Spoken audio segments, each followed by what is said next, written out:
You know what I'm saying? Yeah. You're now here rocking with your host, Jamarr Blessed, J1 Blessed. Whatever you comfortable with calling me. If you know me by Jamarr, call me Jamarr. If you call me J1, call me J1. And even if you know me as the artist formerly known as Scoob. And that's whatever you feel comfortable with calling me, call me that. I'm just the servant of the Lord. And I'm here today with Push the Rock Podcast. I don't know if y'all heard me a minute ago. Y'all probably didn't. It's another Crown of Glory production. I like to call another anointing, another increase from the Lord. The Lord has given us another increase in a different direction. This time on this podcast, you know, on Crown of Glory 360 podcast, the main podcast that we do, that we started with, you know, it's Bible study, it's church, and But first off, we're gonna get this going. All right, go ahead, do what you do, son. You know what I'm saying? So, you know, we mainly focus in on the podcast Crown of Glory 360. It's Bible study, it's church, it's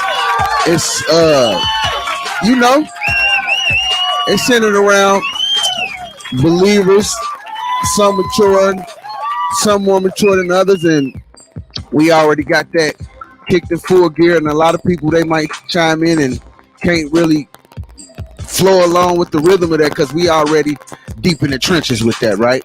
And so,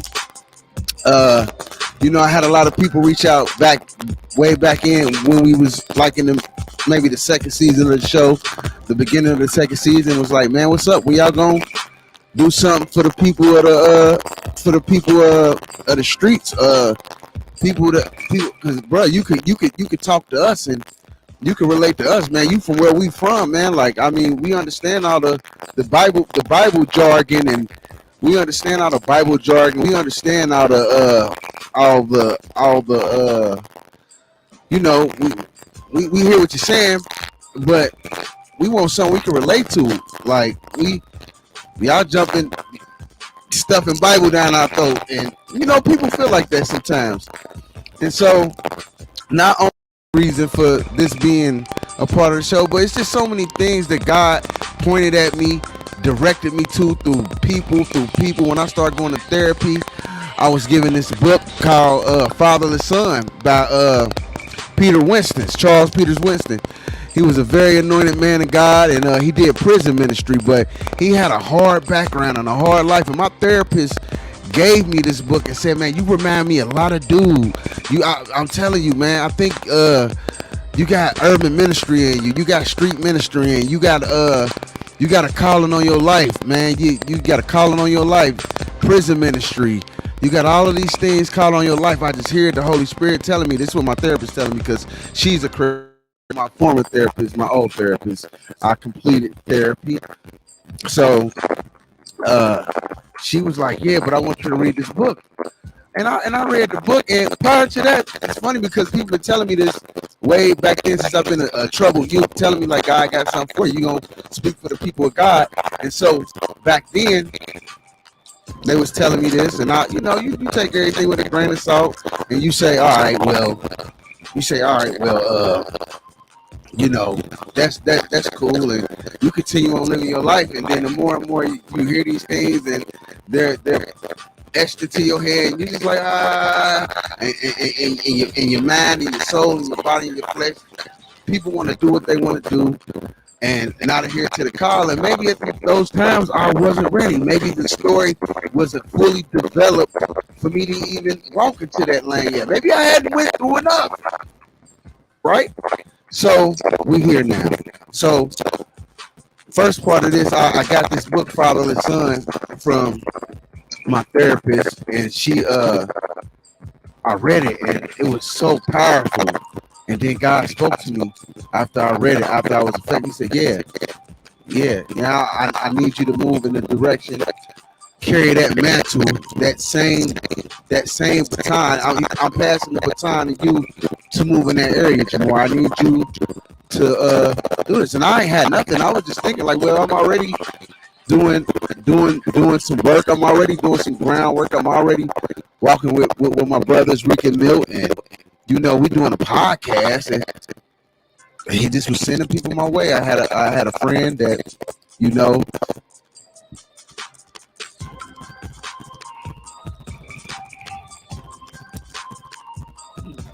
thank you, Clarence.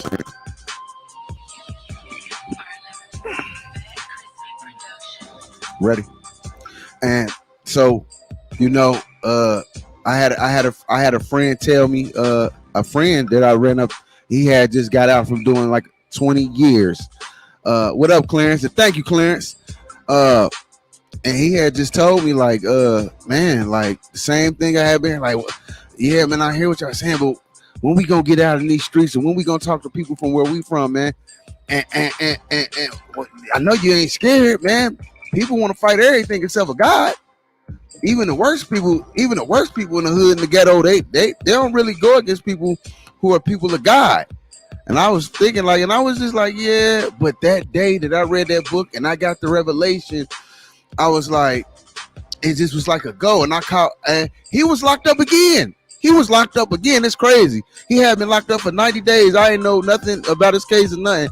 So as soon as I received the revelation, I'm like, dang, man, I wish I called my dude. And he inboxed me. And that was another point of confirmation. Like, you get out soon as God give me this, that means it's time to move on this vision. It's time to move on this purpose this purposeful purpose for God. So I sat back and thought about it. I prayed over it. I said, God, I don't know how I'm gonna do this, how I'm gonna move, but Holy Spirit, you take the wheel. Next day, as upon going through the book, God, because he went to a church called Solid Rock in I think it's in Central Ohio or something like that, and it's called Solid Rock. And he went there. And he was he was in the prison, the prison ministry division of that, and he did those type of things, and and God was like, yeah, the rock, yeah, push the rock, yeah, he was like, push the rock, and I was like, push the rock. He's like, yeah, you gonna push the rock, you gonna carry the mantle, you gonna continue this movement, yeah, you gonna continue to push the rock. And then the next day, I wasn't thinking about nothing fancy. I wasn't even thinking about it. Hey, I wasn't even thinking about anything like an acronym. He gave me the acronym. Yeah, you're going to be pushing the revelation of Christ's kingdom. That's ROCK. And it came, I called Rico like, whoa, bro. He's like, oh, yeah, that's dope. Then gave me I don't even remember you telling me that. That's dope. Yeah. Shout out to that. Make some noise for that. Yeah. Then I called Rico. Rico was like, yeah, you was the first person. Come on, man. You out. I called him first, like, bro, look. And so that happened. And then, what was so crazy about that was before that, Rico had talked to me about maybe a month or so before that, maybe months.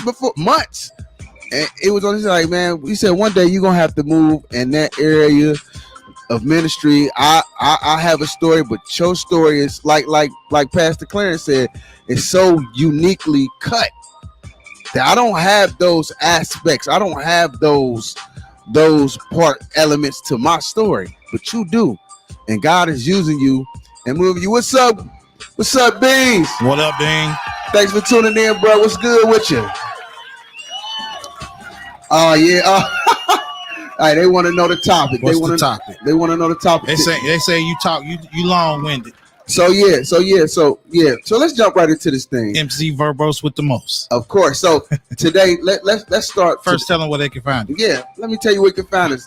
Just as usual, Facebook, Instagram, Twitter at Crown of Glory 360.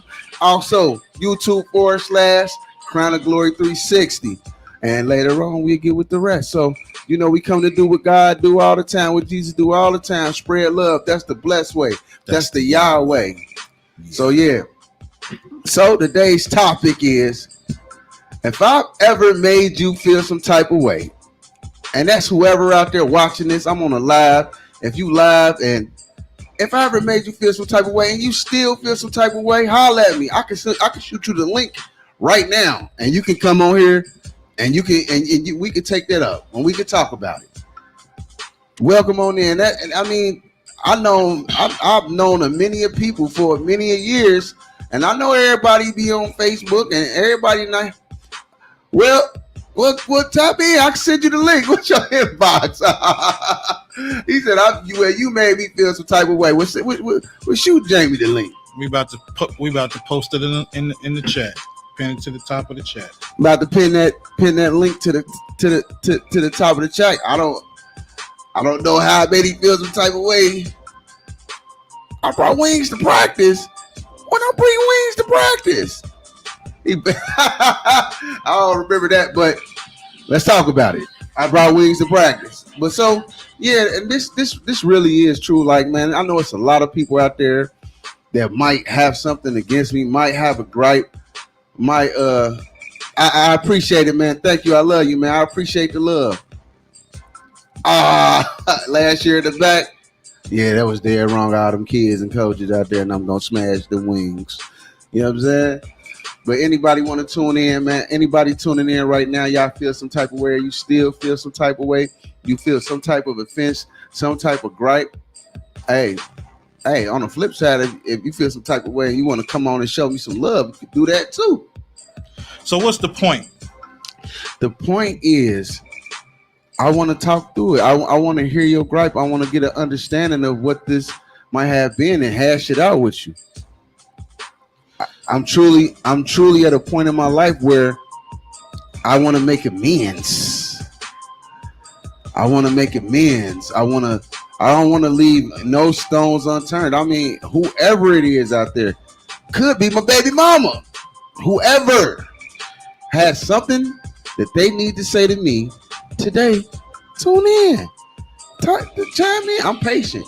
So how about you give some transparency on some things that I could have done, some ways that you've made people feel some kinds of ways. There go the link right there. It's in the chat. There go the link in the chat. Hit that StreamYard link and you can come right on in and you know. Tell me what you must cam up. You must cam up. We must see your face. So come on in. So yeah, you know, if I've done things over the years, I have a past too. Mm-hmm. I have a background too. I sold drugs. I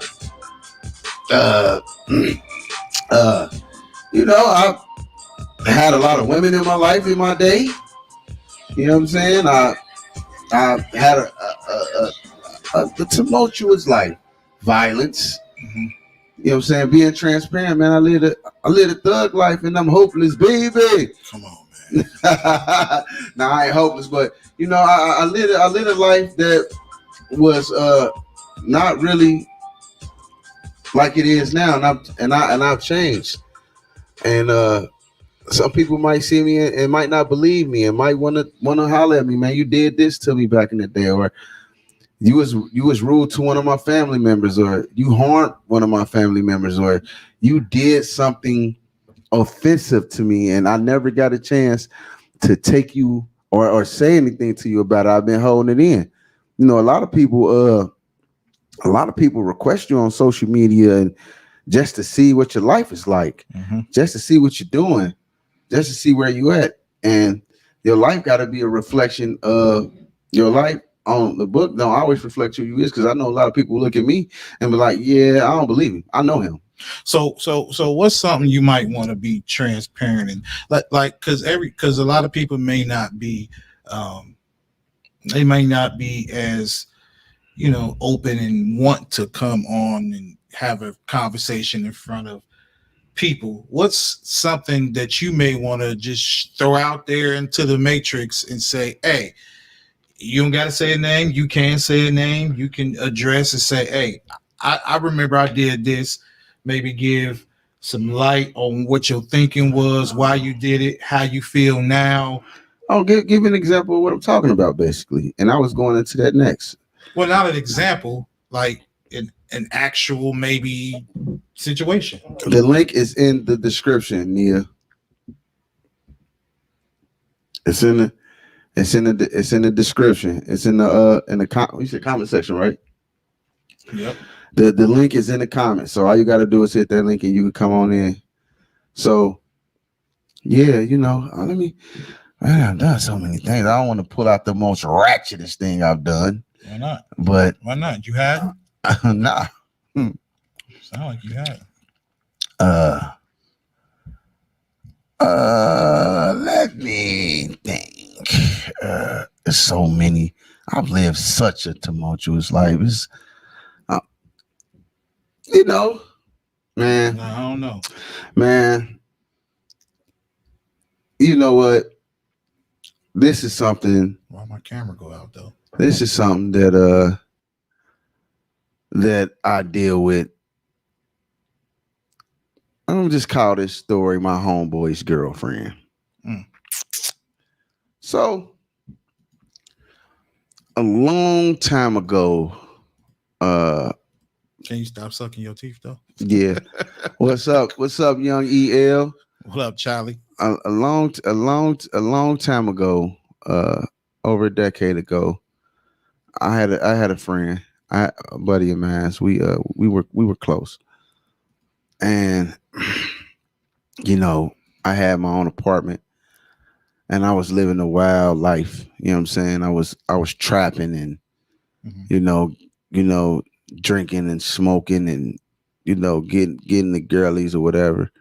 And when it's you and your homeboys, it's rude. We make these all these special rules that really don't matter. That really, it was fake honor amongst thieves. No snitching. No, if you in the mob and this your man's, you don't mess with his girl, and you know what I'm saying. You don't do those type of things. You don't get into that. And back in the day, my man's, he used to always come around and he used to be talking about his girl and all the things she does, and I wasn't envious of him. And he was just like blah blah blah. And he came down one day out of nowhere and was just like, "Man, my girl wants you. We've been getting into it." And I laughed him off and I brushed him off about it. And I'm like, "Nah, man, go on with that." He's like, "Man, she just be talking about you too much, man. I'm telling you, I know." And I'm like, "Whatever." She said, "Slight echo is back." And I'm like, "Whatever." Right? I'm like, "Man, I ain't really tripping out there. I have my own baby mamas and girlfriends and breezies. Like I had my own set of things going on." And he was like, but he just was always pushing that point to me like she really wants you. So, but my guy's a silly guy. So I used to halfway take him serious and halfway be like, "Man, you tripping, bro." We was doing drugs and popping pills and doing everything. So, everything was like, "Man, you high, you tripping." And so one day, it was a late night. It wasn't late. It was like mid-evening, about 7, 8 o'clock. And his girl worked down the street from me at a restaurant. And she showed up to my door and knocked on my door. And she was like, she said my name and I let her on up. And I'm thinking the whole time, like, he hiding around a corner. And she just like, "Man, I just want to holler at you." And I'm like, "Holler at me about what?"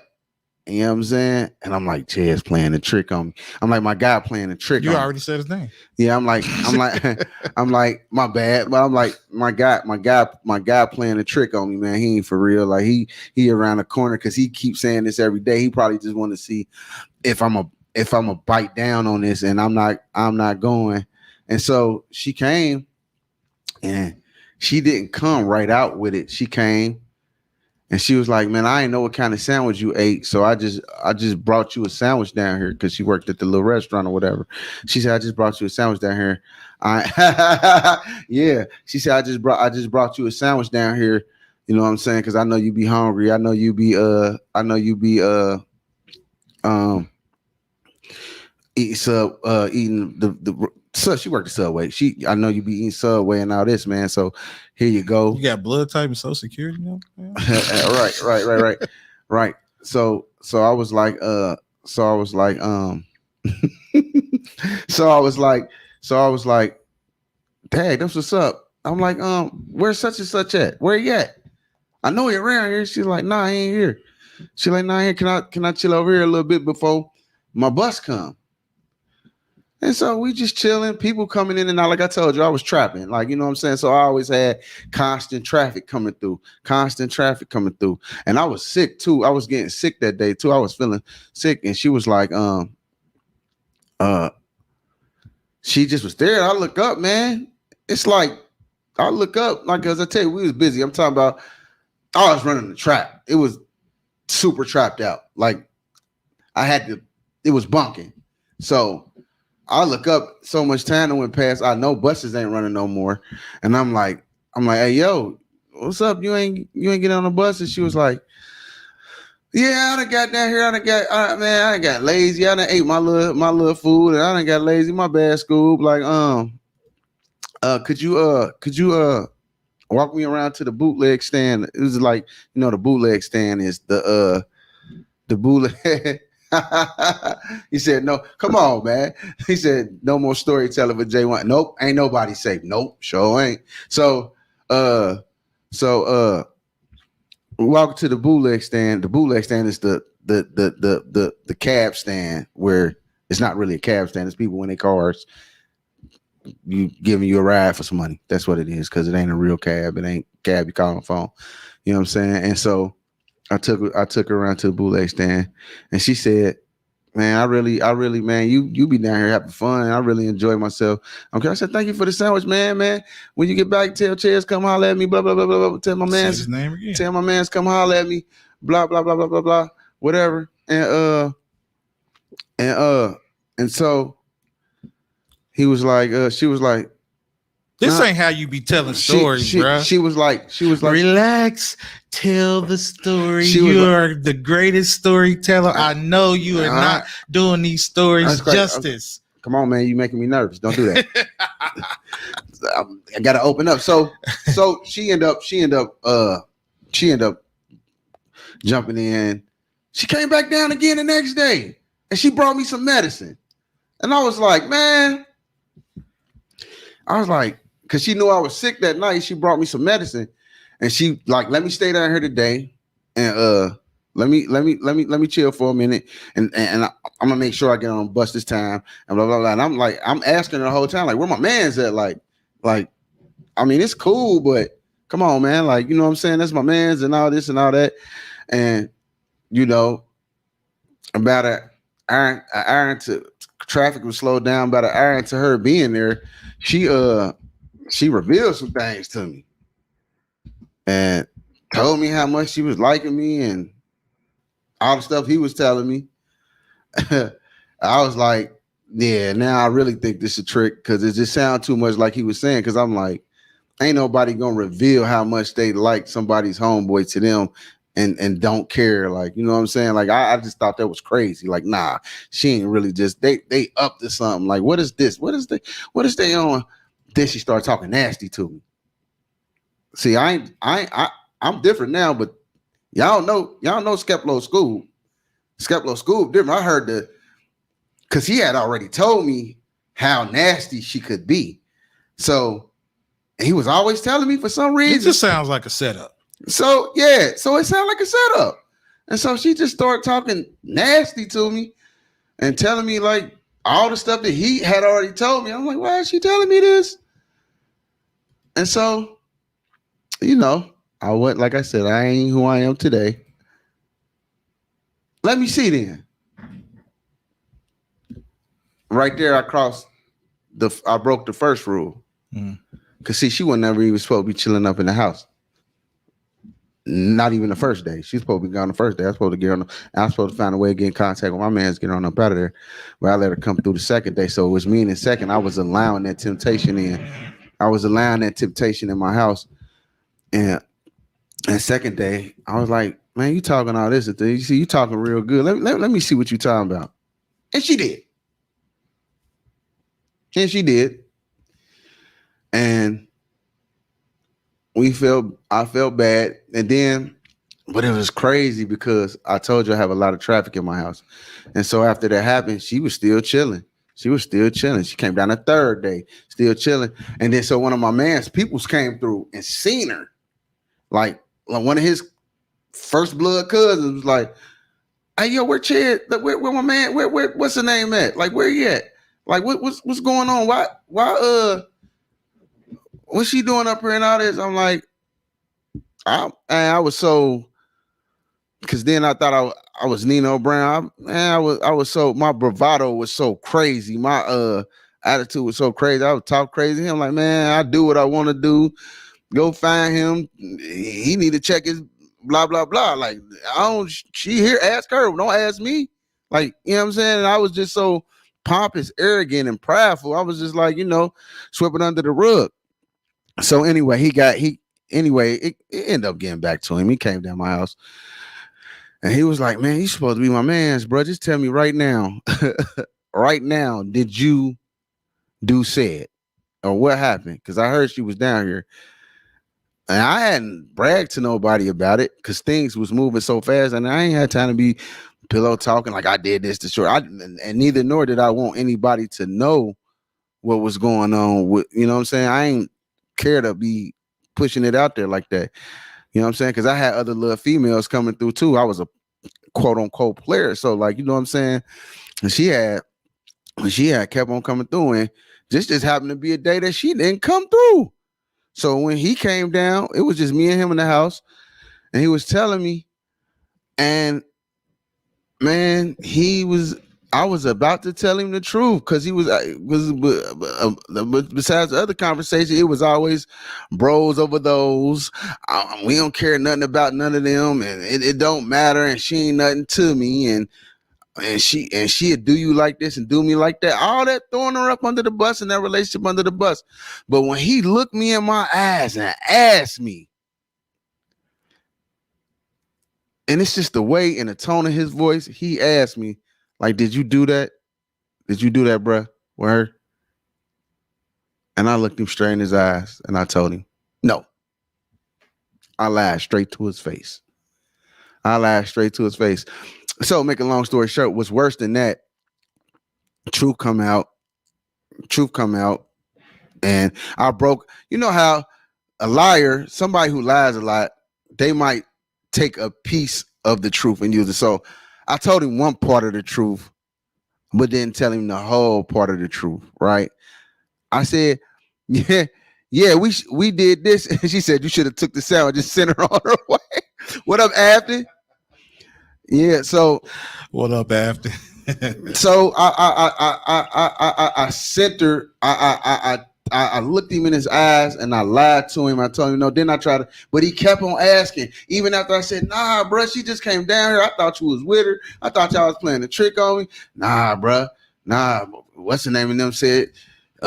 She was talking to you and she was sitting up on the sofa, real comfortable and all that. Like, and I was like, "Bro, nah." I was like, "Nah, I ain't do that." And then he kept on asking. Then he's a jokester. So did you ever tell him the truth? So yeah, listen. This is how evil is though. So I told him a half truth, which is still a lie, because you gotta tell the whole truth. I told him this happened, but this part didn't happen. Right? He's like, "Nah, I believe you did this. I believe you did this. Nah, you did this, man." Which then and which would end up happening is she told him. So that make me look like a all the way trash bag. She end up telling him. They end up rocking again or whatever. I guess he forgave her or whatever. But now me and his relationship is in shambles. And I've known the guy since I was like 11, 12 years old. Like, that was my guy. Like, you know what I'm saying? And that just put a rift in our relationship, and it just trickled down because I was interlocked with a lot of people. I did business with his brothers and cousins, and I was cool with his sisters and nieces and nephews. It was just crazy. Like, I'm interlocked with their family, so they all just was. Every time I come around, it was a little joke, a little sarcastic joke, a little inside joke about what had happened. Like, school was snake, like, you know what I mean? Like, trust me around your girl. He be like, yeah, I ain't bringing my girl. Like, you know, it was always just something. It was just always just something about that situation. And to this day, man, when we done talked about it, I doubled back on her. Even after they got together, that's what, like, you know, they was making me so mad about it. This is the evil in me. I said, oh, y'all want to keep talking about it? I do it again. I did it again. Yeah, I did it again. And I told him, and I said, man, I'm going to drop her keys off today. You want to know that? What else you want to know? He like, for real? Like, yeah. Oh, y'all back together? Oh, I ain't know. She let me come over there last night, bro. Since I'm a liar and I don't tell the truth, since y'all trying to make me look all bad, which I really was. But I'm telling you, man, my ego and who I was at that time was so demonic, so bad. Like I ain't care. So I was like, yeah, at first I cared, but then, man, like one day we was kicking it, man, and we was talking because, you know, bros come back together, and you know, we had our girlfriends and baby mamas and stuff like that at the same time. We've been on this journey and all that type of stuff together. So, you know, we didn't really sweep it under the rug. Like I said, it's always, when I go around this family or somebody, it's always a underlying tone and a joke. Like, he ain't been right since you messed with his girl. Like, somebody always saying something. So I end up, what happened was, he ended up telling me one day, like, man, he was transparent. He was like, man, I love her, man. That was really my girl, bro. Like, I can't, on top of lying to me about it, I can't just believe you did that, bro. I would have never did that to you. And I've always harvested some guilt about that. And then what make it so bad, that ain't the only person that I done did that to. That was just one of the beginnings. It's like a evil is a once you dip into the game of evil, man, it's crazy, because, man, it started happening more and more and more and more and more and more.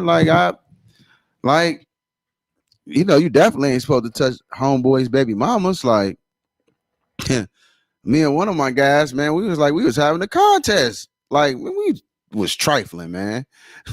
We was trifling, and we both felt some type of way. We both was acting tough and had that machismo. Oh, it's the hood bros over those, and yeah, you check her. But for real, like, you know what I'm saying, it still be turmoil to the day with some of my guys about that type thing. They don't really say nothing, but I know, man. So, you know, I just want to tell them, man, like, I was wrong. I was dead wrong, bro. I should have never done that. And to be honest with you, that past residue, right, Nakia, that past residue even sometimes can spill over into my marriage. It affects the way I think and look at marriage and look at, you know, and that's why I stay off social media, because, you know, you'll see some, like, I work third shift. You'll see somebody post something like, yeah, for all y'all working third shift, you know, somebody at home with your girl. Just man's ignorant stuff. And you know, living a lifestyle like we talked about on sex, like I talked about on Sex and Sorcery, right? It's a great, go on Crown of Glory 360 and look up that Sex and Sorcery out of guys designs dope. So on this particular episode, I was talking about traumas and things that happen, and me messing with older women. Look how my mind got messed up with that. Like, I'm messing with older women when they got husbands and boyfriends. So later on, when I get married, how do you think that affects my thought process? I'm learning all this stuff about sex. They saying women, when they get in their older ages, they be at their peak. That's why they need a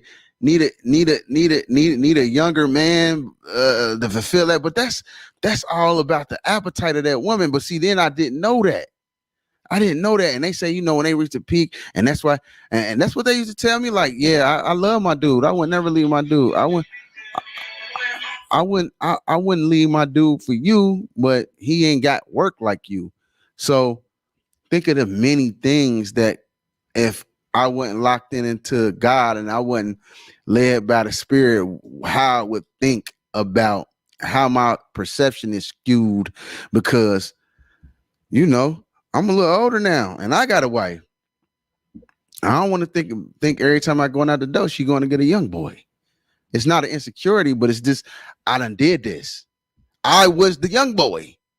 I was a young boy knocking down the old chicks and going to tell my homeboys, like, yeah, I got me. We used to call them vets back in the day, like veterans, because they'd have been through the muck and mire. They older. They've been through the sexual wars. I'm climbing the mountain. So yeah, I got me a vet. You know what I'm saying? I knocked her down. She about, and we been in our teenagers anywhere from 15 through 20. And I still think like if you're not fully, your brain is not fully developed. That's what studies say until you're 25. But I give it to I say about that age from whenever if you start having sex in the early teens up into 25, your mind ain't developed all the way. And I believe that your thought process isn't cultivated in the right way. And so everything outside of the design of God is bad. And so, these things, this residue spills over and can spill over into your marriage and then spill over. Sometimes I be, I think I'm annoyed. I think I'm annoyed, but I ain't paranoid, right? I think that I be thinking the wrong things and I could blame my wife or just I could blame my wife or be aiming at her for some things that I was a part of way back when because I was raised on Snoop Dogg, we on Luddy, we on Love 'Em, everything Too Short, pimping and macking. You know what I'm saying? And I was taught that you can't trust no women, and then just actually being involved with, I had friends that they women like me and wanted to do, and I ain't take them all up. I ain't take them all up top, but some of them, right? And so, man, if somebody feel the type of way about that, they ain't got to tune in, and it might be embarrassing to them. Well, I'm telling you, I love you, man, and I apologize. I was wrong if I did that. That was so not my character. Now that was such a flawed character. That was such a untrained, ungodly thing to do. Such a terrible, bad thing to do, and that causes trauma. Cause, like them little teenage loves be mean to something. When you're in a relationship with somebody, that means something. When you got a connection with somebody and that's your baby mama and they didn't carry your child, that means something. Hey, I done been through it. I done been through it. That ain't the only thing. That ain't I ain't only dished it out. I perceived it. Like I said, I had a homeboy where we played tetherball. And we both sitting there acting like we tough and then don't mean nothing. But I know him. He get drunk. He ready to fight. He ready to make up a reason to fight me because he really salty about the girl. He really salty about the baby mama. You know what I'm saying? So he really, thank you. He really salty about the baby mama. He really salty about but he get drunk and act like it's something else and want to pick a fight about something else. But I really know deep down. And sometimes he had voice and I'm like, well, I thought we was playing reindeer games. Like, I thought this is what we was doing because I was more able to say, I was able to be salty about it and not say nothing. I'll be salty too, bro. So if you watching this, you know who I'm talking to. I'll be salty too, bro. I was salty too, bro, that you did that to me. I felt betrayed, but since we was playing the reindeer games, that's just what it was. But I was salty too. I felt salty too. And then what's the reindeer games? I already explained it. You should have been paying attention. No, like I was explaining to him like I had a friend that we used to backdoor each other on each other's females, baby mamas, and all. Everybody. It wasn't no, no, it wasn't no rules to the game. Like, even though I would tell them, like, see, my thing is I don't have to accept every invitation. I wasn't turning no invitations down at that time. And certain people, it's like they look like, man, but that's your boy. Y'all be in pictures together. Y'all do this and this and this and this and this and that together, and you ain't turning that invitation down. So my homeboy, he was just like me. Oh, you ain't turning the invitation down. He was bold. I'm purposely aiming for something of yours.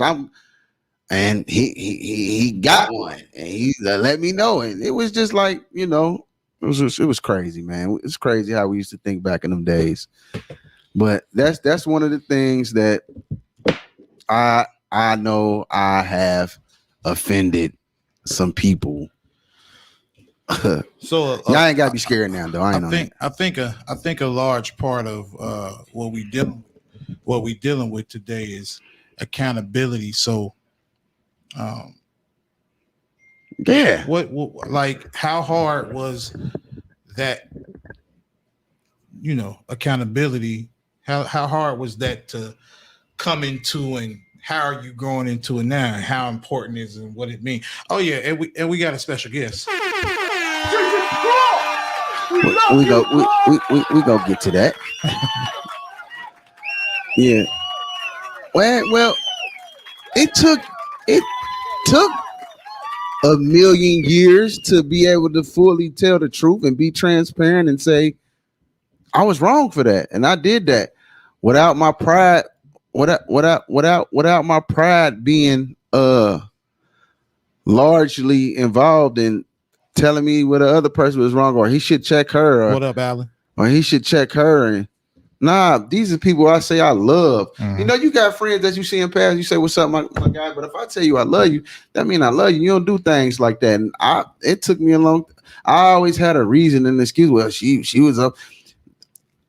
And I used to get mad because they used to be acting like, don't bring your girl around here. Like don't bring your girl around because he gonna be showing off and acting like this to try to get her attention. First of all, I used to always get mad and be like, first of all, if you feel like I'm like that and I'm trying to be all up and show off and be in front of their face, don't bring them around me. Second of all, I never done that. All y'all girls always approached me, but like I said, I didn't have to accept the open invitation, but that was a part of accountability and just stands instead of just taking it and saying, I'm wrong. They should feel like that, even if it didn't happen like that. And so over the years, I've learned to grow and say, yeah, they deserve to feel like that. I was wrong. But playing stepping into the role of maybe contrarian, right? Go ahead. You know what I'm saying? We don't say devil's advocate around here. We say contrarian. You know what I'm saying? Your whole justification of they shouldn't is like, for me, accountability is I wouldn't even touch that. Yeah, like I said, man. Like I said, me and my one homeboy, we was back and forth like ping pong balls, man. And we just had this whole machismo tough thing that we used to do and talk about. But I hurt him and he hurt me. And to this day, I love my brother, man. Yeah. And I love my brother. I love my brother. Hey man, we done messed with a lot of the same women, bro. And I still love him. That don't mean nothing, especially the before. It don't mean nothing, but if he out there watching, I love you, bro. And I was wrong for not telling you the truth. I shouldn't have did it. It shouldn't have even been no truth to tell, man. The whole thing, the whole situation is I don't have to take every invitation given to me. I should not have done it. If I said I love you as my brother, I should not have done it. And I shouldn't have been even having sex outside of marriage anyway. That's the whole purpose. Right. But just in the whole mesh up and things are moving and all these rules that we made up, that you don't touch the baby mamas. You don't touch my main, even if you got that, even if I got another girl, a main thing, you still don't do with the baby mamas and the kids. You don't do that. That's off limits. And these rules we made and these rules that we broke. And so I don't want to play like that no more. I don't want to talk about that no more. We still pass, and we might crack a little joke here and there. I don't want to play with you like that, man. I'm grown, so I don't want to go there with you on no kind of level and no kind of aspect. I respect you enough that I don't even want to joke about that. That's over with. I'm not even that person. Like, hey, I got some transparency for you. Yeah, I lied to you yesterday about when you said why you put that in the group text. And I lied and said, "Oh, that was just the first." No, I was perping. I was frustrated, and I wanted to shame you a little bit. I know you did, sucker. I know you. I'm like, why you do that? Like, I felt that. I'm like, but no. I'm sorry. I should know. Yeah, this show bringing the transparency. Yeah, that's what I like. So, I was a little frustrated, and that was my passive aggressive way of, what I'm saying. So, but yeah, out of all of them, let me get off the screen. All the people, like, I wouldn't expect nobody to come on here and tap in and want to talk about these are my confessions. I wouldn't want nobody to tap in if they feel some type of way, and that's too embarrassing. Like, because like I said, a lot of people might not be on the level of maturity where you've matured at. And be able to might not even be maturity. It just might be pain. It might be hurt. It might be but embarrassment. But, you know what I'm saying?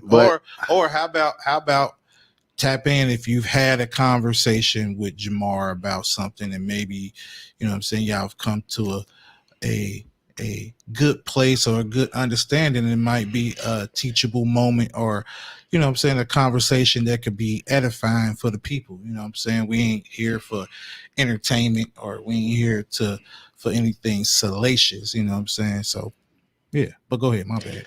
Man. This your show. Let me. Nah, you good. You good, man. You good, man. So yeah, man. My homeboy's girlfriend. That's my story right there, man.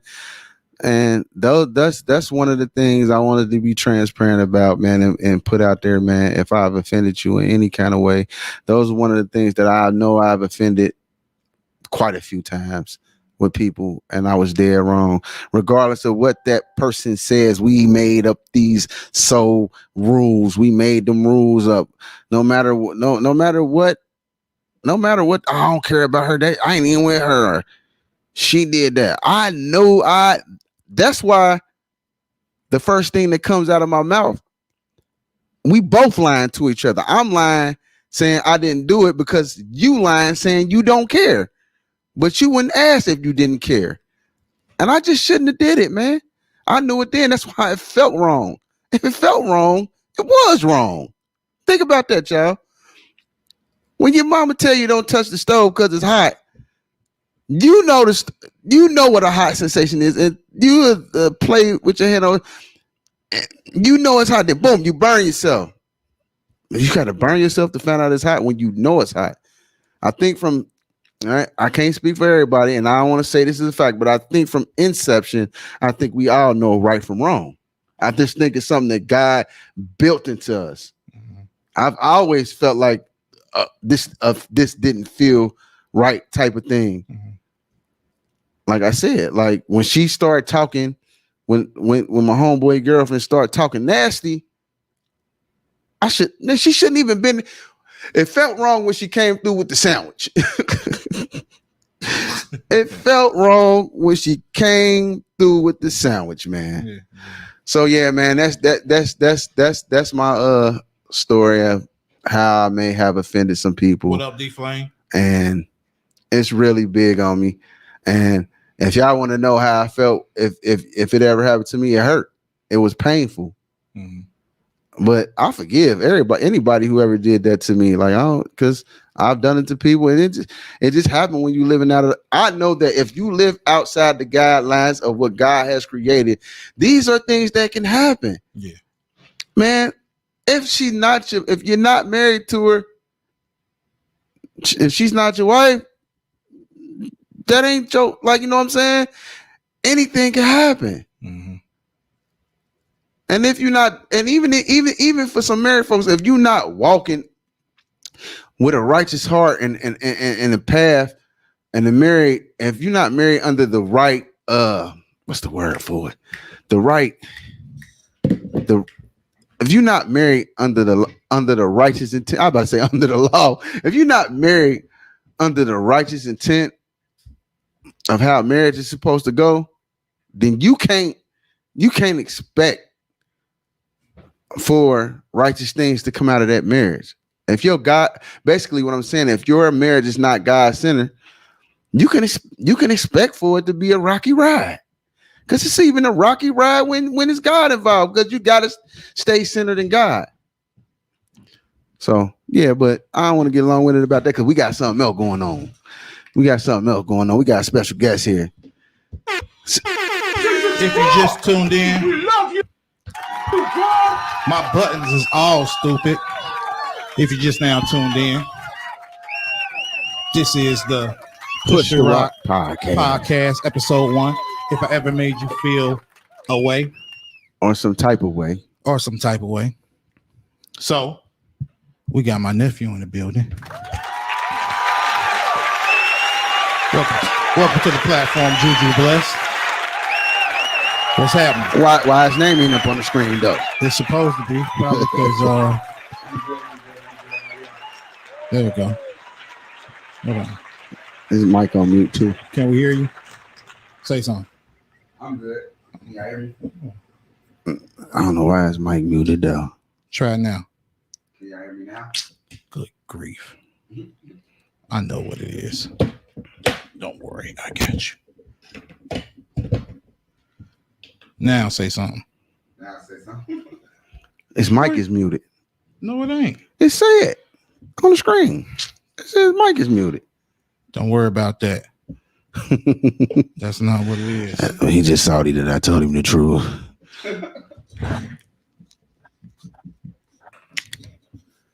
Feed you water. Oh, I'm stupid. My bad. I had it right first time. Don't call yourself stupid. Stupid. I'll do what I want. Say something, Javon. Say something. I still can't. Is it an option to take the mic off mute in the computer? His mic ain't on mute. His mic ain't. No. What in the world? Why? Your uncle said, "What up, nephew?" I can't even see it. Oh, what's up, man? Now I'm saying your mic muted. Pay no attention to the man behind the curtain, Jamarr. Do. You ain't behind the curtain. You on screen now. Go. Hey, when you get back behind curtain, I'm gonna act like you ain't in front of the curtain. No, I'm just talking. Yeah, but anyway, thank y'all for tuning in. You know what I'm saying? If you're watching, this is the Push the Rock podcast, where this is revelation for the nation. You know what I'm saying? Touching on some things that might be uncomfortable. Some people might not be able to relate, but a lot of people that's my friends on the social media thing, y'all know who I am, so y'all can relate. Some of y'all might even been on some of these journeys with me, so go along for the ride, man. When we share these topics in this discussion today, the discussion is: if I ever made you feel some type of way, or you still feel some type of way, holler at me. We still got the link in the comments. If you want to click in the links and come in and holler at me about something that you may have some feelings you may want to hash out, some offense you may have taken. You know what I mean? Like if you want to do that, man, tap the comment in the link and cam up and come holler at us. You know what I'm saying? So that's where we at with that Push the Rock podcast. We having some Push the Rock. What I say? Push the Rock. I thought I said something different. I think we figured it out. I keep just automatically saying Mike is muted. Don't worry about that. I don't think it's muted no more. Can you hear yourself? Hey, I can hear myself. I can't. Oh, you can't. Hold up. Somebody said total expose and there. I ain't exposed nobody. There we go. I'm exposing myself. Let me take accountability for messing up and saying my homeboy name like 3 times. Oh man, I didn't even hear you say that. There we go. You know what I'm saying? Come on, let me fix your camera. And Alan, I don't know why your picture ain't showing up. He's saying Facebook user. Because you on the StreamYard, so you should be showing up. But I heard you, Alan. Alan said, I'm exposing everybody today. Everybody get exposed. That's right. Everybody get exposed. So, I mean, since we got you here, hey, Javon, has Jamarr ever made you feel some type of way? Yeah, man. This, Well, You have any grievances you might want to talk it out with your family amicably? Yeah, I like how I use that word. amicably. I always try to use that. I need to look it up. Yeah. As far as Anything. anything, Anything. him not being at my graduation. Okay. Is that man? You got a gun loaded full of stuff. Yeah, but that's the main one. Okay. It's different when that's all you asked me to do. You know what I'm saying? So, and I got it done, but you weren't there. So it was that make a person feel some type of way. But I know you'd have been to everybody else's, graduation. Yeah. That's really what one thing about me. I always remember. I don't forget. So So you like it. Do you hold on, or you remember? Is that like protection? Like, are you guarding yourself, or why you think you because you actually, I'm getting better as far as not being so upset on the past or stuck on the past. Mm-hmm. So me now is just I can only keep going forward. Mm-hmm. I can show you, and I showed you, so I know I can do it. So that's really what it is. But as far as that's the only thing he ever asked me to do was to graduate, and for me to graduate and him not have to be there, it was just different. But it wasn't just him. It goes deeper than that, because the same way as my mom went there. Mm-hmm. So it just when you trying to make sure you do something for yourself, but also for the people who asked for it, but you ain't there and they ain't there, and then you make it to that point where you get there. Mm-hmm. Yeah. So that's really what it was. Okay. Okay. How do you think you dealt with that? Like, or how did you know what I'm saying? What did you do with that? Like, did you use it? You think you used it constructively, or did you harbor it for a while? Did you use it destructively? Like, what do you think? Well, I make music, so if y'all don't know, I make music. So all my emotion go in my music. But as far as that situation, I didn't bring it up. I just when I first was living by myself and I was just by myself, I'd pull up when I want to see him. I chose to pick and choose what time I wanted to see him. How it was dependent on how I felt at the time to go see him. That's how you kind of controlled your emotions around. Yeah, instead of just going over there and then you can see it on my face. You could tell that there's something wrong instead of doing it like that. And then it's to the point where now I'm just coming to see him. Now I'm taking away what I feel. Now I'm just because he's still my dad. At the end of the day, he's still my dad. So you can't just be mad. Yeah, because parents come and go. You know what I'm saying? So not really. I mean, they do. I'm saying as far as like I just lost my grandma, so I'm saying as far as okay. I thought you meant like they buses, like nah. Come and go, like because I can see him when I want to see him. I can see him when I want to see him. It just you want to be on you want to have a better relationship as far as them being your parents, because you only get two of them. Yeah. So me getting older, instead of me holding that situation and not want to talk about it, which I don't be wanting to talk about because he my dad. Everything ain't gonna be eye to eye with him, but true, we building to get a better relationship so we can talk like about situations like this. And he invited me on the show to talk about this, so you could tell that we building. So why you missed the graduation? Yeah. I see that it was some, and this is a reason, not an excuse. We had some. Me and my son, we have I want to say a love-hate relationship because I love him. I love him to death. No, I love him to life, and I hate him to death. If that's what and so we had some extreme circumstances at the time, and I wasn't trying to be bothered with him at the time. So I didn't even know when his graduation was scheduled. I never got an invite. But I'm talking. I got you. But partly because I wasn't reaching out to him. I wasn't talking. Bad. I wasn't talking to him because at this time I didn't want to be bothered.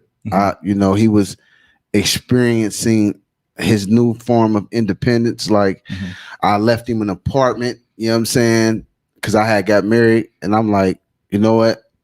I'm gonna leave you this apartment and you build off this, you get your first experience with your own apartment. You know what I'm saying? We had some strenuous, tumultuous times in that apartment, some growing pains, and moving into a new marriage. I was like, it's better if you stay here because I didn't want that to graduate into my new household with my wife because we was gonna move into that space anyway. Plus, he was becoming an adult, and my son's. This is a good quality and he's very mannish. He has a lot of masculine, manly, and as us, you know, we parents and we call it mannish. He has a lot of mannish ways, and I said, well, I always told him growing up, I'll let you. If you don't want to listen to me and I can't tell you, I'll let life teach you if you don't want to listen to your parents, because that's what's going to happen anyway. And so I think it was just miscommunication, which I take full responsibility because I wasn't trying to holler at him. It ain't no telling what I was peed out because I pushed him to that graduation. He right. Not only did I want him to graduate, I was behind him the whole time. When he came down, when he moved from where he was living at, he was living out of town. He from Louisville. He from Cincinnati. Cincinnati. He was born in Cincinnati, but he from Louisville because he was raised down there majority of his life. So when he moved back down here to Cincinnati, and he ended up living with me, you know what I'm saying? The whole focal point through whatever trials and tribulations we get through, man, you got to get out of school, bro. Just get out of school, bro. He played sports and wanted to do hold on, Rico, and wanted to do other things as well. It's my show, but I wanted him to focus on graduating. And guess what? I bet you didn't know this. See, but I never told you this. I wanted to be mad at you for not inviting me to your graduation. I'm like, Dad, I seen it on Facebook with you and your baby mama. But did you purposely not know when the graduation was? No, I didn't purposely not know because even being mad, I don't care. I'm still gonna go. I was beefing with my oldest daughter. I would have still went. So how if you wanted him there and you wanted to be there, I was blocked on Facebook. Actually, I almost probably was blocked on everything. To be honest, I ain't block you off my phone. My phone number never changed. I don't even know your phone number today. See, that's what I'm saying. I always Nah, it's just I'm so used to being able to call you on Facebook anyway if I need you. So me at that time I couldn't even send a message. So he was already, like he said, he wasn't even announced. He was moved. You feel me? I was only 17, 18, about to be 18. Mm-hmm. So yeah, he was already out of the house. Like I for real, I called him, sent him a picture of the week, like the month, you know, because this is during COVID. So I sent him a picture of my big homie and I show him like with my graduation stuff on. I came over there. I know you came there later that night, but I sent you a picture that's when you came over later that night because I think who else came? I think one of my uncles came, but yeah, so. And I'll tell you, my bad. So if you wanted him there, you wanted to be there, you weren't there, where do we think where did the miscommunication or the wires? Oh, it wasn't no communication. That's what I was saying. Like, so who was prideful? Both of y'all? I was he wasn't talking to me at this time. At this time, he wasn't really talking to me. We weren't talking. We weren't even talking terms at that time. But you wanted to be there.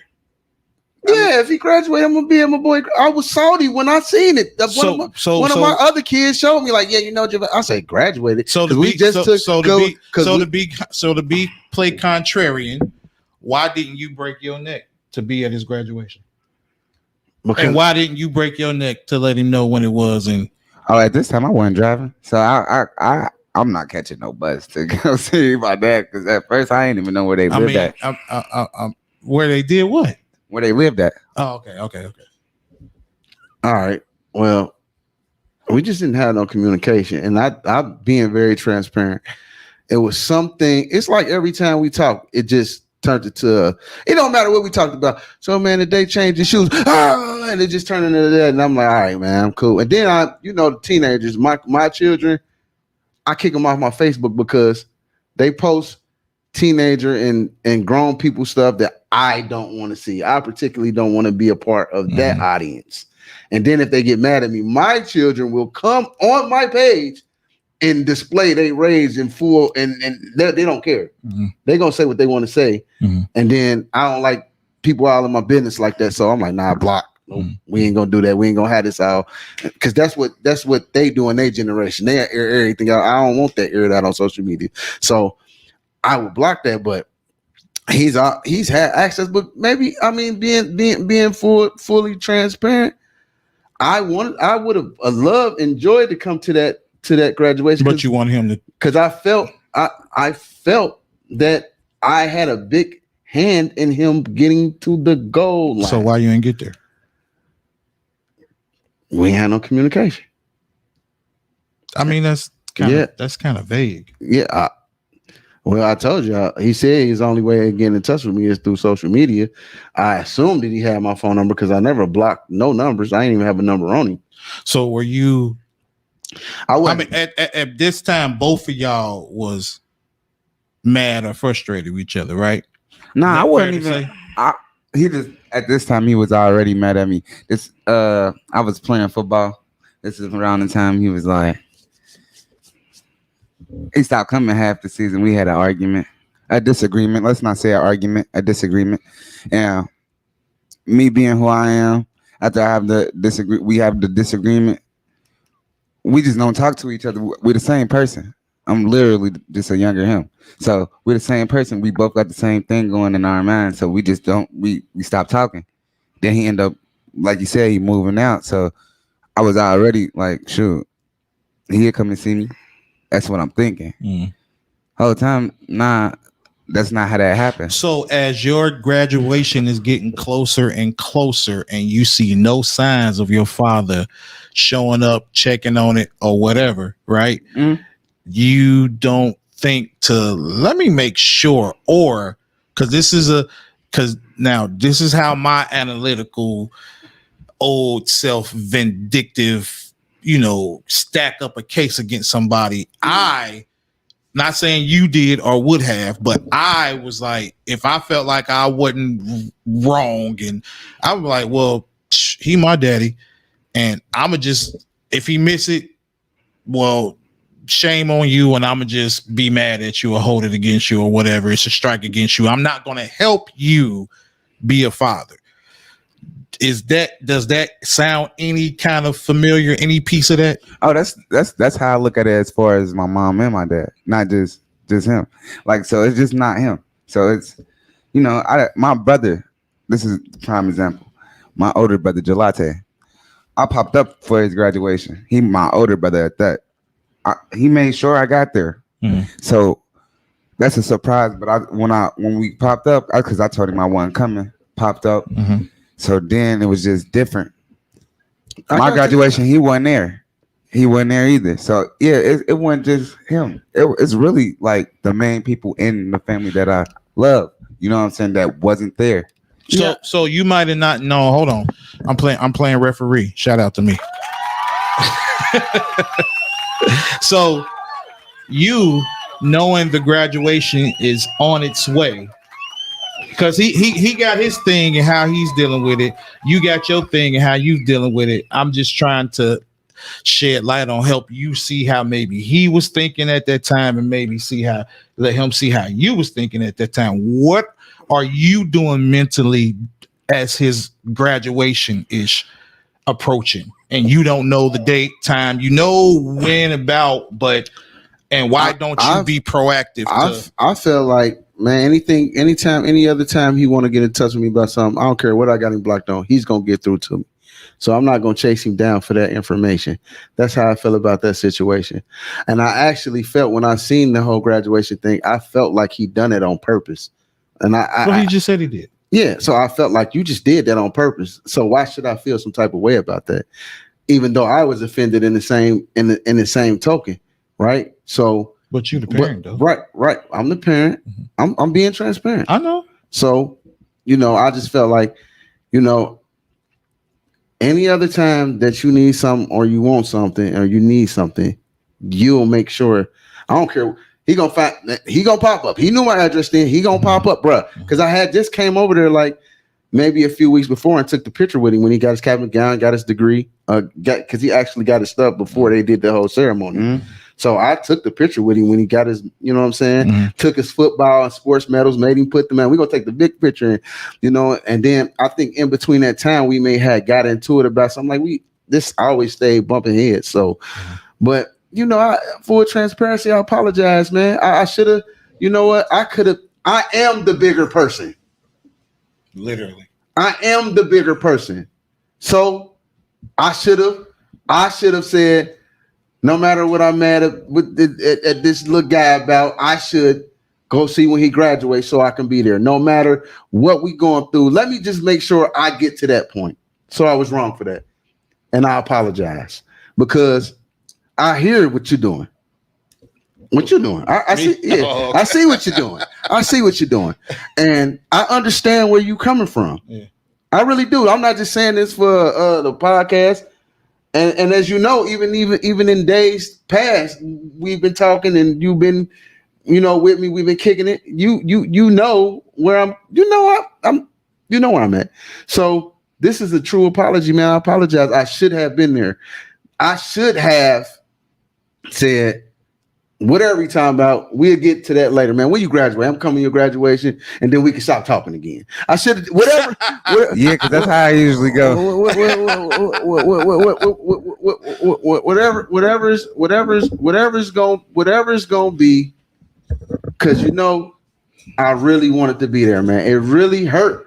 Just for you to know, it really hurt for me not to be in that photo op. Check this out. So what you did was you kind of built up ammunition to be mad. It's like, okay, he should know, he should be checking on me rightfully, and I ain't gonna tell him. And if he don't show up, that's another thing against him. Hold on. And then what you did the same thing, but in reverse. You said, well, if he want me to be there, he gonna come, and if he don't, you did it on purpose, and I'ma feel away. Right? Is that fair? Yeah, that's exactly. Yeah. So is there a teachable moment right here where it's like, what should you have done? No. Let me change that. What could you have done? Oh, I could have I could have called anybody for real to get his number.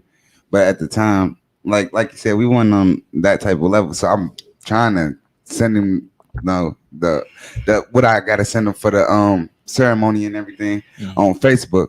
But when I found out that you had me blocked on Facebook, that also made it a problem too. I'm like, why am I blocked on your Facebook? That's as far as man, you just had a talk the other day about that. Didn't we? Yeah.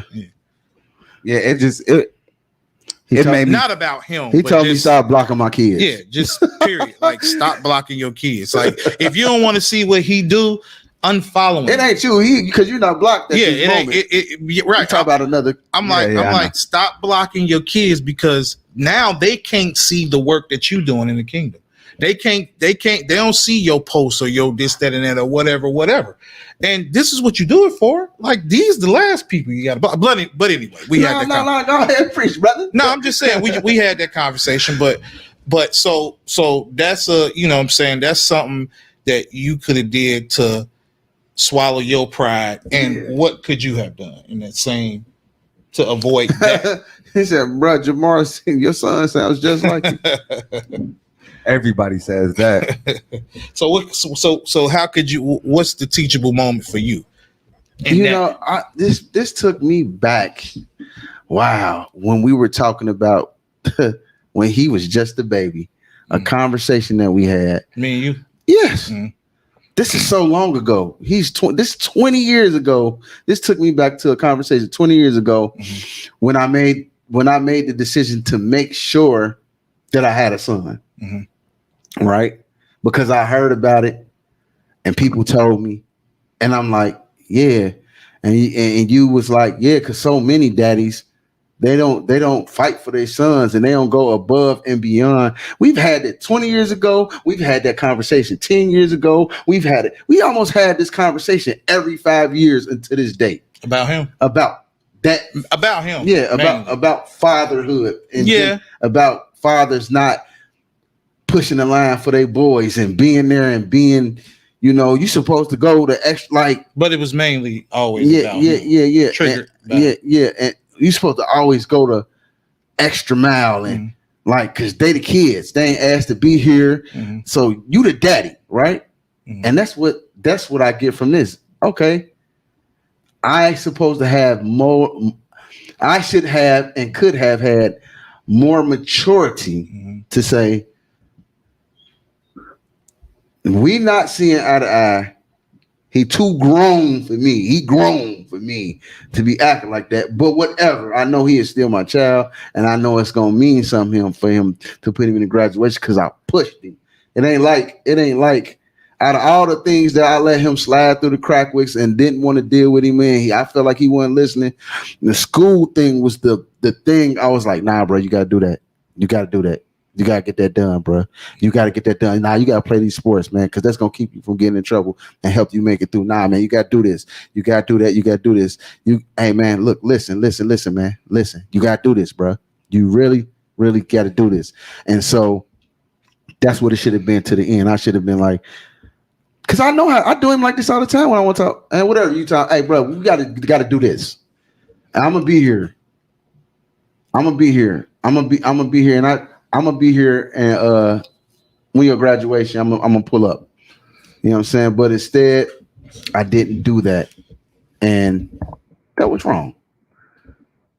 Because I'm the bigger person, and just saying that I'm your father, so I could have walked the extra mile just to make sure that got done, because I knew it was coming up. Yeah, you know what I'm saying? Instead of letting my daughter show me on YouTube that he had graduated, and it made me madder. Like, so, you just gonna do that? Let me point out how the enemy work. Check this out, and both y'all tell me if y'all notice this about.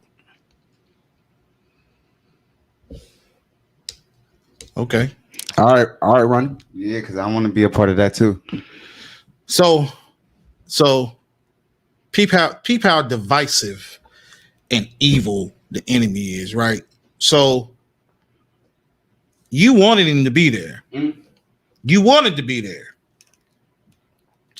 You were being too prideful to chase after him and make sure he was there. You were being too prideful to chase after him so that you could be there.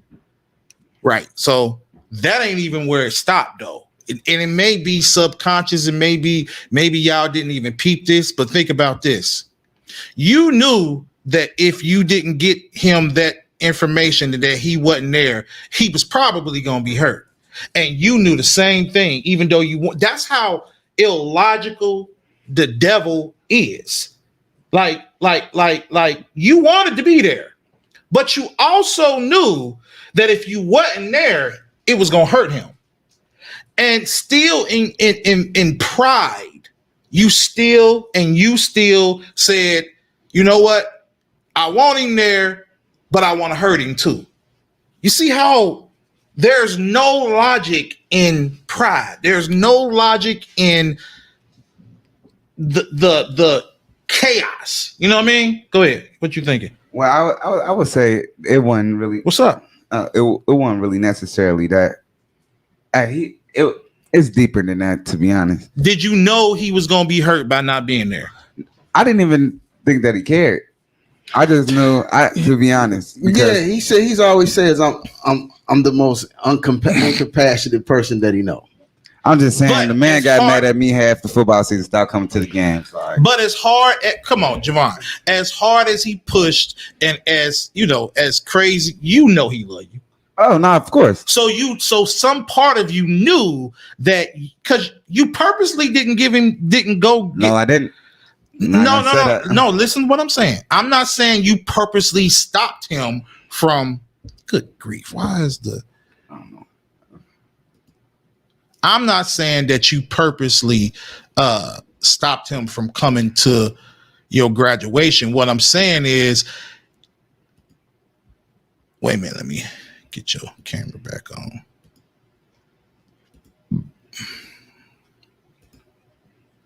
Yeah. Oh, okay. I'm not saying you. What I'm saying is there is a part of you that knew, like, all right. I mean, because you admitted a part of you was being funny by not breaking your neck to get the information to him, right? I mean, I just felt like I was the child, to be honest. So like, right. So I'm not making it seem like you're the villain. I'm just stating. I'm just trying to put stuff on the table so we can have clarity of, because the blame is not on neither one of y'all at this point. I'm exposing the serpent. Right. I'm exposing the enemy. Yeah, right. And this is why you may be having a hard time with what I'm saying, because you probably didn't even think of it this way. But this is exactly what's happening. You knew in somewhere he wanted to be there, and if he didn't get the information, he was going to be salty somehow and maybe even blame you or whatever, right? And you the reverse, right? But so y'all, in a way, purposely hurt yourself to be mad at the other person. That's how illogical it is. That's how, when there's chaos and confusion, you can't even see all of I understand the pieces. You know what I'm saying? Mm-hmm. That's all I'm saying. I just wanted to see if y'all thought of it that way. If you've ever... No, I never thought of it that way. Right. You? Yeah, I totally agree 100%. I totally agree 100%. And accountability, the one thing about accountability, the enemy does not want you to take accountability. Because guess what? It's hard for me to sit here and take accountability, because the enemy wants you to point fingers. Well, he did this. I know my son when he said it gets deeper than that. This is where we go to. This is how arguments start with me and him. The finger pointing. Who did this and who did this and who did this, and we don't agree. And then it'd be like, whatever. And then blah, blah, blah, blah, blah. But that's the illogical part of it. Yeah. The same thing you explaining, like, but instead of me saying, I'm going to point the finger, I'm going to really sit here and take a look at it like, yeah. Cause on everything else, all the things that we've groomed ourselves to say we won't do as a father or we will do as a father, I broke those rules that we made. I broke those rules by saying it's too hard to deal with him and he getting on my nerves and I ain't about to deal with that. And hey, if he want me to come to his graduation, he got to come. I already helped him get halfway there. I ain't finishing the rest. You know what I'm saying? Like, so the child has to chase down the father. Yeah, that don't make sense. My daddy used to do that to me. My daddy used to. I can remember I was in this, and me and my daddy, we straight. But this just, I'm just adding to the conversation and to the growing. My daddy, I never forget it. I was 6, 7 years old, second, third grade, something like that. He like, make sure you call me every day. What? I'm 7. I ain't calling you every day. I might call you every day for a week or two, but man. And then when I don't call him, he like, you only call me when I want something. Yes, I'm a selfish child. Yes, I'm 7, bro. Yeah, I'm only calling you when I want. Yeah, you know what I'm saying. So, but not to, what I'm saying, make my, talk crazy about my daddy. But when we aren't tuned in to where the father wants us to be, all types of illogical things make sense. Like, you are a 23, 4-year-old man telling a 6-year-old to call you every day. You made him. You know what I'm saying? And you, whatever age you was, 30, 40, 40. I wasn't in my 40s yet. But my point is, you and we talk about this a lot on and not to take away from the accountability that you have to own and the progress and the work that you got to do because you your own man and the world don't care nothing about how you feel. It's up to you. You know what I mean? So I'm this all I'm saying. But what I'm saying is the time you miss with him, I always be like, yeah, but you owe him. You owe him some more time and patience. You know what I'm saying? You owe him that, you know what I'm saying? And not to be mistreated, but it could be, man, you gotta power through and figure out how to communicate with him. Are we way better now? I got my own son, so it's different now.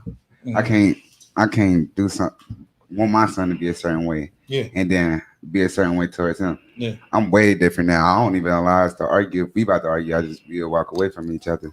I don't even know if we gonna argue. I don't know. It could be. I just tell him the truth, man, and whatever that truth may be, I keep it moving. I don't lie to him. Like back then, I used to.